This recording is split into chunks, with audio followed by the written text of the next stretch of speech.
Hello दोस्तों, good morning. कैसे हैं? आई होप आप सभी अच्छे होंगे। आपकी प्रिपरेशन अच्छी चल रही होगी।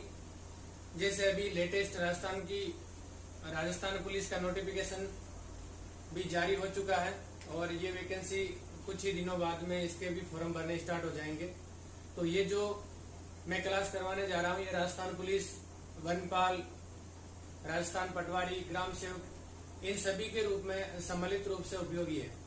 तो हम पीछे की क्लासों के अंदर राजस्थान के लोक देवता पढ़ चुके हैं। उसके बाद में मैंने सेकंड टॉपिक है जो मेरा राजस्थान के संत एवं संप्रदाय स्टार्ट किया था, जिसके अंदर हम 2 क्लास हो चुकी है हमारी संत संप्रदाय के अंदर।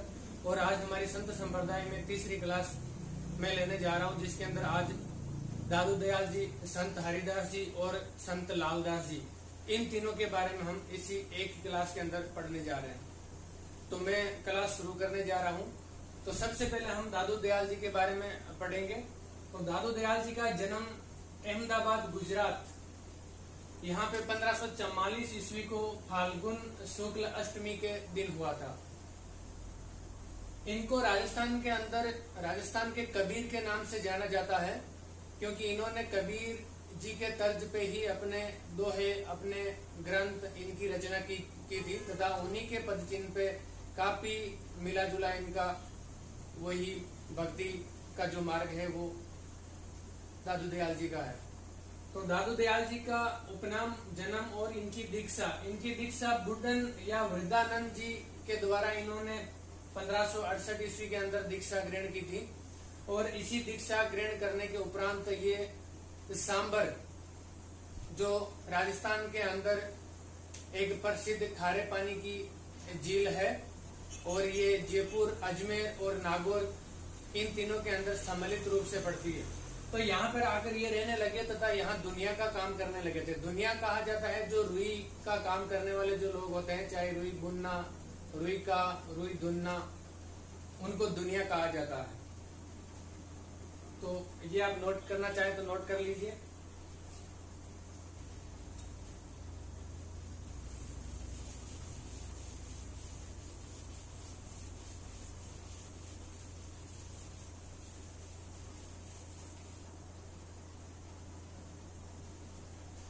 दादू दयाल जी 1575 ईस्वी के अंदर अपने 25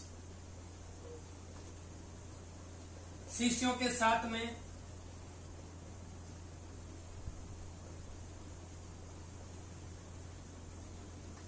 सांबर से आमेर चले गए थे।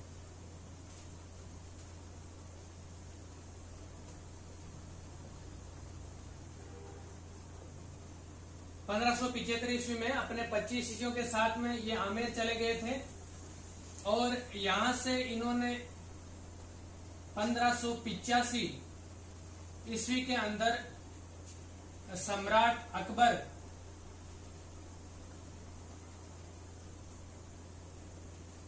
से भेंट करने के लिए फतेहपुर सीकरी भी गए थे।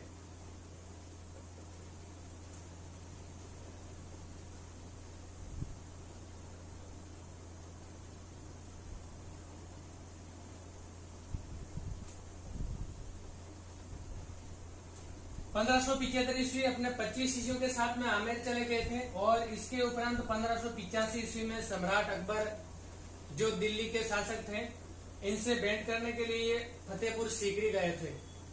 ये नोट कर लीजिए चाहे तो।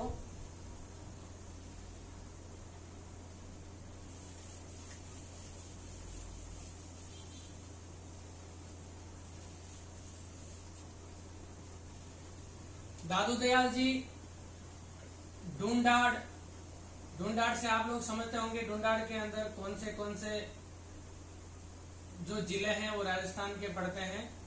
ढूंढाड़, वे मारवाड़,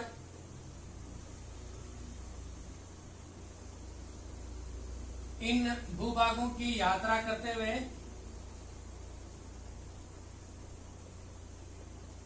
या इन प्रदेशों की यात्रा करते हुए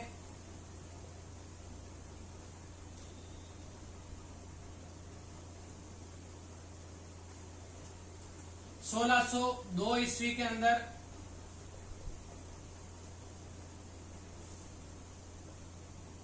फुलेरा के पास में नारायणा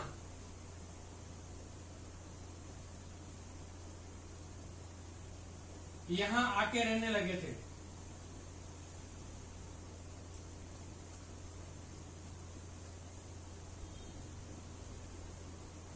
ढूंढाड़ व मारवाड़ इन प्रदेशों की यात्रा करते हुए 1602 ईस्वी में फुलेरा के पास नारायणा में ये आकर रहने लगे थे। और दादू दयाल जी ने 1603 ईस्वी के अंदर 1603 ईस्वी में अपनी देह का त्याग कर दिया था।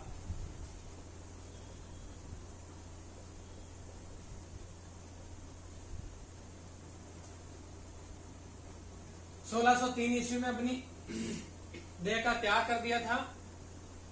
और डुंडाड़ मारवाड़ इन प्रदेशों की इन्होंने यात्रा की और यात्रा करते हुए ये नारायणा के पास में आकर यहीं पे रहने लगे थे 1602 ईस्वी में। और यहाँ पे रहते रहते इनके 1603 ईस्वी के अंदर इनकी मृत्यु हो गई थी या इन्होंने अपनी देह को त्याग दिया था। दादू दयाल जी के आज्ञा अनुसार इनके पार्थिव जो शरीर था, इस पार्थिव शरीर को इन्होंने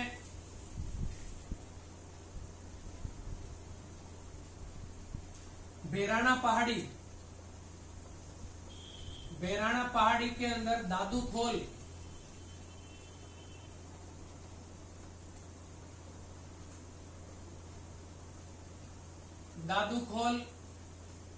गुफा के अंदर इन्होंने अपने पार्थिव शरीर को रखवाया था।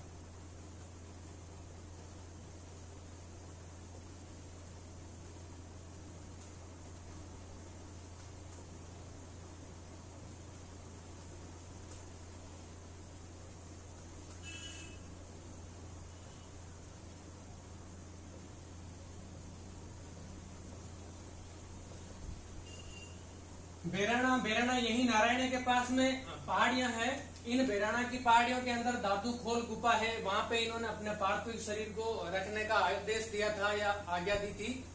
तो इनके आज्ञा अनुसार इनकी पार्थिव शरीर को यहाँ पे रखा गया। और यहाँ पे जो दादूपंथी है, जो दादू दयाल जी को मानने वाले जो लोग हैं, इनका अनुसरण करने वाले जो लोग हैं, इनकी इस स्थान के प्रति काफी आस्था है।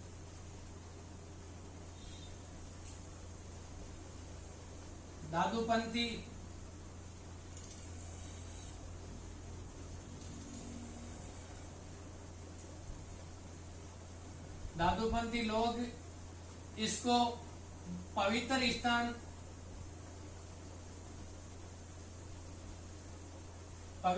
मानते हैं तथा यहाँ इस स्थान के प्रति इनकी काफी आस्था है।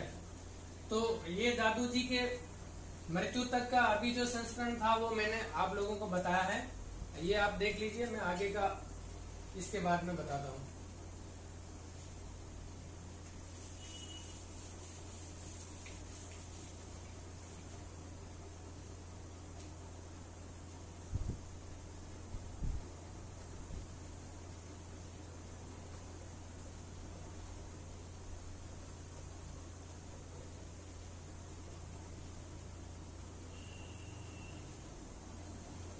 ये ब्रह्म, जीव, जगत और मोक्ष, इनके ऊपर दादू दयाल जी ने उपदेश दिए। वो काफी सरल और सुसम्य भाषा के अंदर दिए हैं, जिसको साधु कड़ी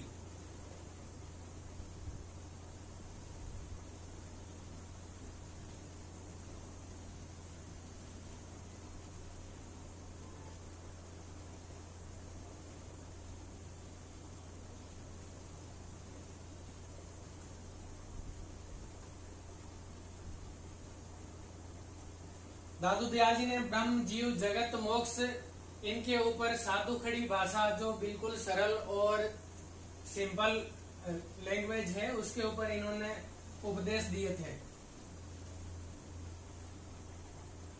तो ये दादू दयाल जी के उपदेश थे।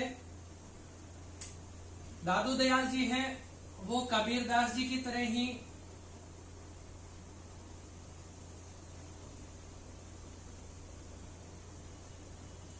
सुधारवादी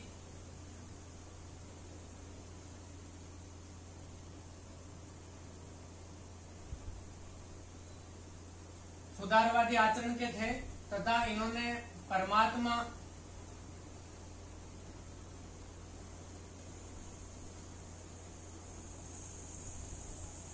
परमात्मा के प्रति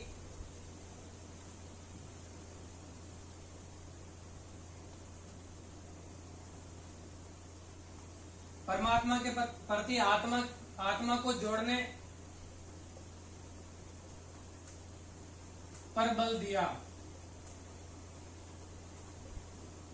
कबीरदास जी की तरह सुधारवादी प्रकृति के ये व्यक्ति थे, संत थे, जिन्होंने परमात्मा के प्रति आत्मा को जोड़ने पर बल दिया था और आत्मा के शुद्धिकरण से ही परमात्मा मिल सकते हैं, परमात्मा का ज्ञान हो सकता है, ये इनका कहना था और इनके ये उपदेश और प्रवचन थे। तो ये दोनों पॉइंट है वो काफी इंपॉर्टेंट है एग्जाम के पॉइंट ऑफ व्यू से। इनमें से दादू दयाल जी के बारे में क्वेश्चन बनेगा तो इनमें से कोई क्वेश्चन पूछ सकता है कि दादू दयाल जी ने साधु खड़ी भाषा के अंदर किन के ऊपर उपदेश दिया था। तो ब्रह्म, जीव, जगत, मोक्ष, इन चारों में से कोई भी एक दे दे या इनको चार को एक लाइन में दे दे, फिर अलग अलग डिफरेंट 3 ऑप्शन आपको दे सकते हैं। तो ये काफी इंपॉर्टेंट है। उसके बाद में ये भी काफी इंपॉर्टेंट है कि दादू दयाल जी किसके प्रवर्तक या किसके पदचिन्ह पे या किससे बिल्कुल मिलते जुलते विचारों के थे, तो कबीरदास जी के। तो ये दोनों काफी इंपॉर्टेंट है, आप इनको लिख लीजिए लिखना चाहे तो।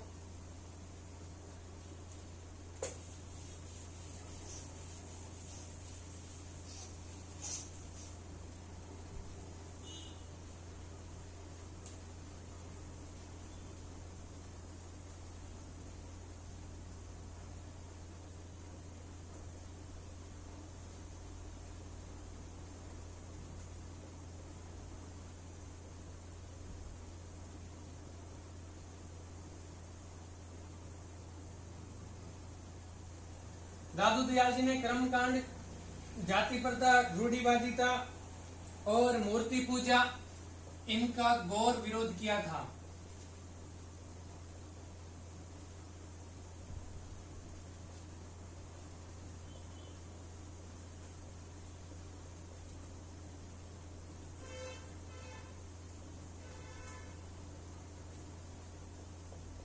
दादू दयाल जी ने कर्मकांड, जिसके अंदर विभिन्न प्रकार के प्राचीन काल से चला आ रहे ब्राह्मणों द्वारा चलाए गए कर्मकांड, जिसके अंदर अलग अलग प्रकार के यज्ञ या इससे उपासना, इनसे संबंधित जो भी प्रचलन में थे प्रथा, उनका विरोध किया इन्होंने। जाति प्रथा, जाति मतलब ये वो जाति, नीच जाति, ऊंची जाति, मध्यम वर्ग, इन सब का भी इन्होंने विरोध किया। और रूढ़िवादिता, जो प्राचीन काल से चली आ रही जो परंपराएं हैं, जो समाज के लिए समाज के उत्थान के अंदर बाधा उत्पन्न कर रही है, उन रूढ़िवादियों का इन्होंने घोर विरोध किया था। तथा मूर्ति पूजा के ये बिल्कुल ही विरोधी थे। तो मूर्ति पूजा के विरोधी थे, इन सब के विरोधी थे, तो इसके आधार पर हम इनको निर्गुण संत कह सकते हैं। तो दादू दयाल जी है वो निर्गुण संत थे।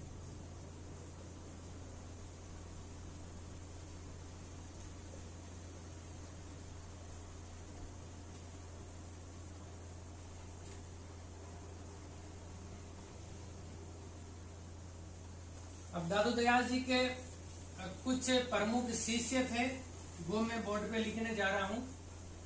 आप लोग इनको भी नोट कीजिएगा, क्योंकि इनमें से भी क्वेश्चन बन सकता है, पूछ सकते हैं कि दादू दयाल जी के प्रमुख शिष्य कौन कौन से। उसमें आपको ऑब्जेक्टिव टाइप क्वेश्चन में ये आ सकते हैं, ऑप्शन दे सकता है।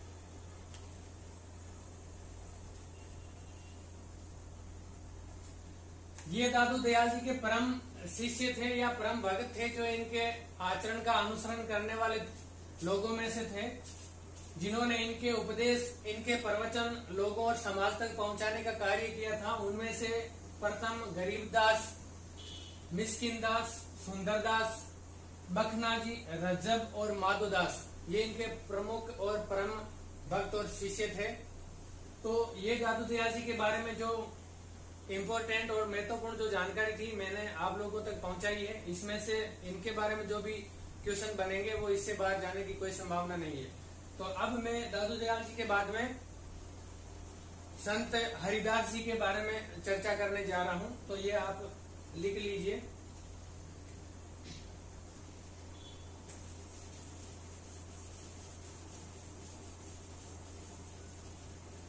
आगे जो दादू दयाल जी बड़ा टॉपिक था, अभी संत लालदास जी और संत हरिदास जी है, ये दोनों, इनका परिचय संक्षिप्त तो छोटा है, तो ज्यादा समय नहीं लूंगा आप लोगों का।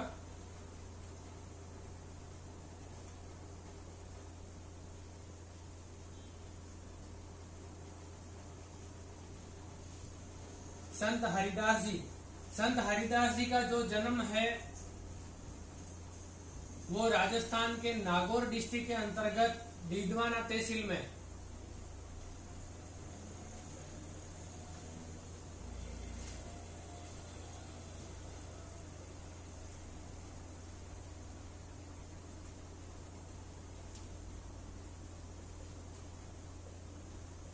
कापड़ोद गांव है डीडवाना के अंदर। यहाँ पे 1455 ईस्वी के अंदर हुआ था।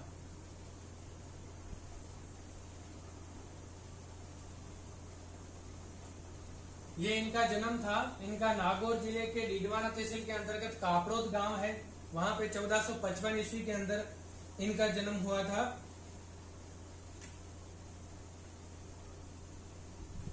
और इनके जन्म का जो मूल नाम था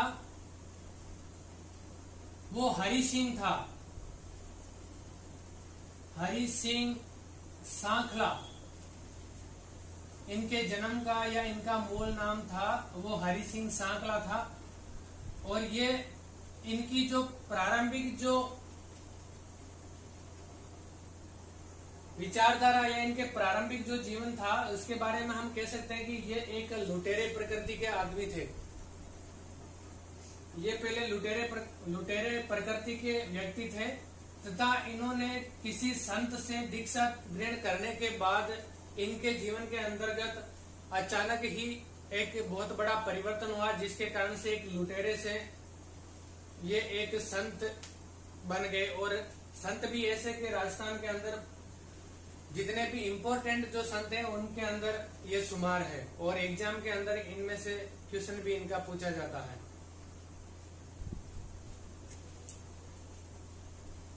तो मैं इनका जो भी बताया वो मैं लिख दे रहा हूँ। इनकी प्रकृति थी, वो प्रारंभिक इनकी प्रकृति थी, वो लुटेरी प्रकृति के थे। ये लूट मार करते थे।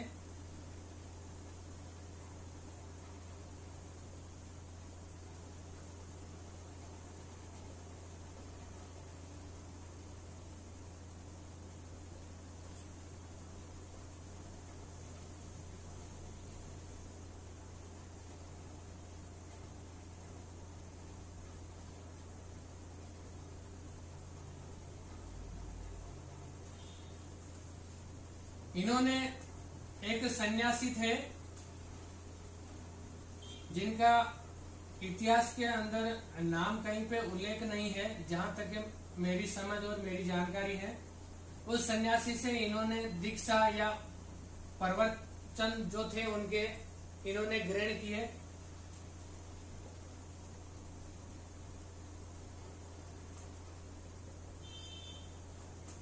प्रवचन थे, उनको ग्रहण करने के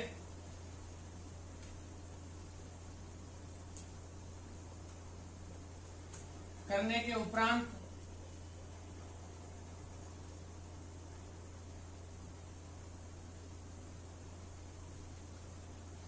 सन्यासी के प्रवचन ग्रहण करने के उपरांत इन्होंने 1513 ईस्वी के अंदर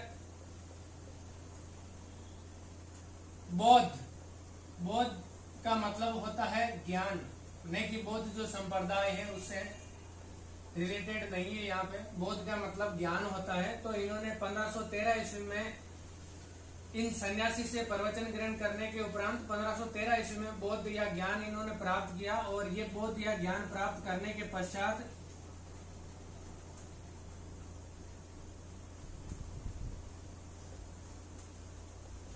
पश्चात इन्होंने अपना नाम बदल लिया था। इन्होंने अपना नाम हरि सिंह से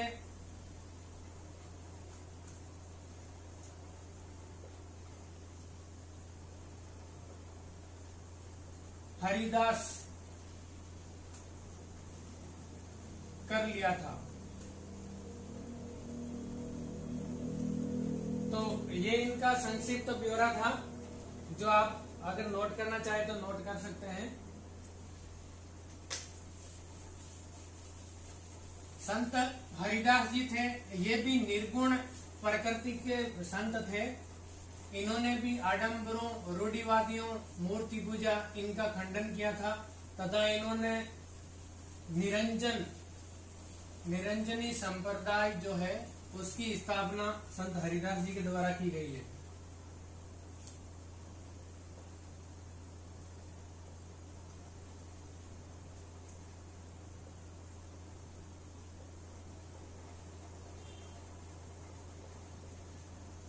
निरंजनी संप्रदाय जो राजस्थान के अंदर प्रचलित है, इसकी स्थापना संत हरिदास जी के द्वारा की गई थी।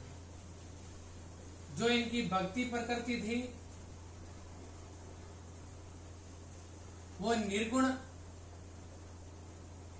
प्रकृति की थी, जो मैं काफी पीछे की क्लासों के अंदर बता चुका हूँ निर्गुण भक्ति के बारे में। और अभी भी मैंने पहले बताया है दादू दयाल जी के टाइम पे निर्गुण भक्ति क्या होती है। तो ये वही निर्गुण प्रकृति के थे। और इन्होंने मूर्ति पूजा,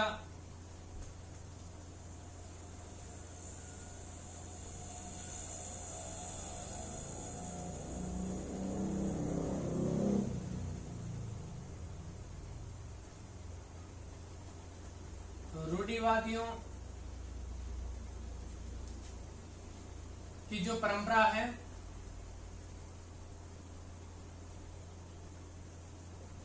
इसका विरोध किया था या इसके ये समर्थक नहीं थे। तो ये था इनके संप्रदाय का जो नाम है वो निरंजनी संप्रदाय है। भक्ति प्रकृति जो निर्गुण प्रकृति है, मूर्ति पूजा, रूढ़िवादियों की जो परंपरा है उनका इन्होंने विरोध किया था।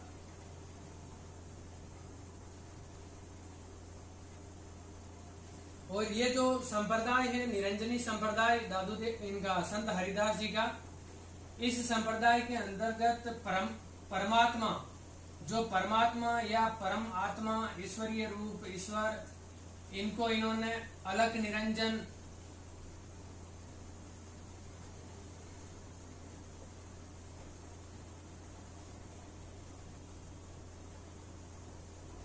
इस परमात्मा को इन्होंने अलख निरंजन और हरि निरंजन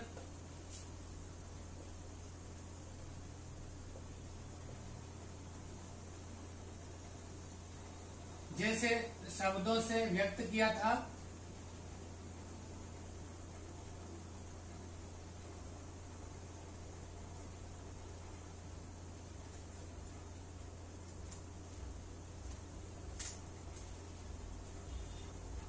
तो ये संत हरिदास जी के बारे में कुछ इंपॉर्टेंट तथ्य थे।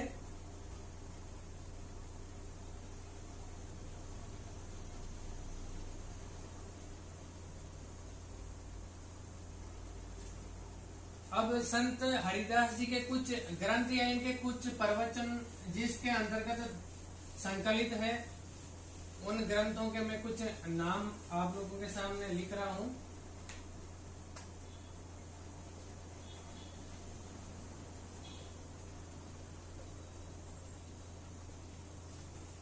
पहला है राज प्रकाश।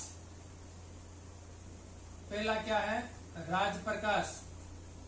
और दूसरा है हरिपुरुष की वाणी। हरिपुरुष की वाणी। ये दो ग्रंथ मान लीजिए, चाहे इनके दो उपन्यास मान लीजिए, या जिसके अंदर इनके प्रवचन है वो संकलित है। और इसके बाद में सबसे अंत में इनका 1543 ईस्वी के अंदर डीडवाना के अंदर इनकी मृत्यु हो गई थी।